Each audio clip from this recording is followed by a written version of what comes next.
പ്രിയപ്പെട്ട സഹോദരി സഹോദരന്മാരെ, ഞങ്ങൾ നിങ്ങൾക്കായി ഒരു സദ്വാർത്തയുമായിട്ടാണ് വന്നിട്ടുള്ളത്. 2025 ജനുവരി 1 മുതൽ 365 തലക്കെട്ടുകൾ ഉൾപ്പെടുത്തിക്കൊണ്ടുള്ള വർഷം മുഴുവൻ പ്രാർത്ഥിച്ച് ധ്യാനിക്കാനുള്ള വചനങ്ങൾ ഞങ്ങൾ പങ്കുവയ്ക്കുന്നു. എല്ലാ ദിവസവും ഞങ്ങൾ ഒരു തലക്കെട്ടും അതുമായി ബന്ധപ്പെട്ട വചനങ്ങളും അയച്ചു തരുന്നതായിരിക്കും. വചനങ്ങൾ കേട്ട് ധ്യാനിച്ച് അനുഗ്രഹം പ്രാപിക്കാൻ ഞാൻ നിങ്ങളെ പ്രോത്സാഹിപ്പിക്കുകയാണ്. ദയവായി സബ്സ്ക്രൈബ് ചെയ്യുകയും നിങ്ങളുടെ കൂട്ടുകാരുമായി പങ്കുവയ്ക്കുകയും ചെയ്യുക. നന്ദി.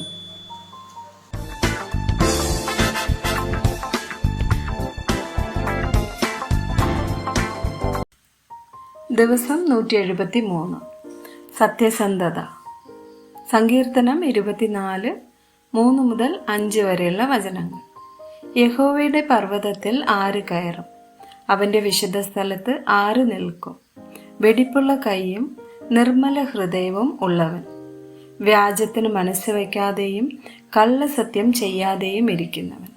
അവൻ യഹോവയോട് അനുഗ്രഹവും തൻ്റെ രക്ഷയുടെ ദൈവത്തോട് നീതിയും പ്രാപിക്കും. ലൂക്കോസ് 16, വചനം 10. അത്യല്പത്തിൽ വിശ്വസ്തനായവൻ അധികത്തിലും വിശ്വസ്തൻ, അത്യല്പത്തിൽ നീതി കെട്ടവൻ അധികത്തിലും നീതി കെട്ടവൻ. 1 തിമോത്തി 1, വചനം 19. ചിലർ നല്ല മനസാക്ഷി തള്ളിക്കളഞ്ഞിട്ട് അവരുടെ വിശ്വാസക്കപ്പൽ തകർന്നു പോയി. സദൃശവാക്യങ്ങൾ 11, വചനം 3. നേരുള്ളവരുടെ നിഷ്കളങ്കത്വം അവരെ വഴി നടത്തും, ദ്രോഹികളുടെ വിഘടനമോ അവരെ നശിപ്പിക്കും. റോമർ 12, വചനം 3. ഭാവിക്കേണ്ടതിന് മീതെ ഭാവിച്ചുയരാതെ ദൈവം അവനവന് വിശ്വാസത്തിൻ്റെ അളവ് പങ്കിട്ടതുപോലെ സുബോധമാകും വണ്ണം ഭാവിക്കണമെന്ന് ഞാൻ എനിക്ക് ലഭിച്ച കൃപയാൽ നിങ്ങളിൽ ഓരോരുത്തരോടും പറയുന്നു. സദൃശവാക്യങ്ങൾ 10, വചനം 9. നേരായി നടക്കുന്നവൻ നിർഭയമായി നടക്കുന്നു, നടപ്പിൽ വക്രതയുള്ളവനോ വെളിപ്പെട്ടു വരും. സദൃശവാക്യങ്ങൾ 16, വചനം 13. നീതിയുള്ള അധരങ്ങൾ രാജാക്കന്മാർക്ക് പ്രസാദം, നേരു പറയുന്നവനെ അവർ സ്നേഹിക്കുന്നു. അപ്പോസ്തല പ്രവൃത്തി 5, 1 മുതൽ 10 വരെയുള്ള വചനങ്ങൾ. എന്നാൽ അനന്യാസ് എന്നു പേരുള്ള ഒരു പുരുഷൻ തൻ്റെ ഭാര്യയായ സഫീറയോടുകൂടെ ഒരു നിലം വിറ്റു. ഭാര്യയുടെ അറിവോടെ വിലയിൽ കുറെ എടുത്തു വെച്ച് ഒരംശം കൊണ്ടുവന്ന് അപ്പോസ്തലന്മാരുടെ കാൽക്കൽ വെച്ചു. അപ്പോൾ പത്രോസ് അനന്യാസെ, പരിശുദ്ധാത്മാവിനോട് വ്യാജം കാണിപ്പാനും നിലത്തിൻ്റെ വിലയിൽ കുറെ എടുത്തു വെപ്പാനും സാത്താൻ നിന്റെ ഹൃദയം കൈവശമാക്കിയത് എന്ത്? അത് വിൽക്കും മുമ്പേ നിന്റേതായിരുന്നില്ലയോ? വിറ്റ ശേഷവും നിന്റെ കൈവശം അല്ലാഞ്ഞുവോ?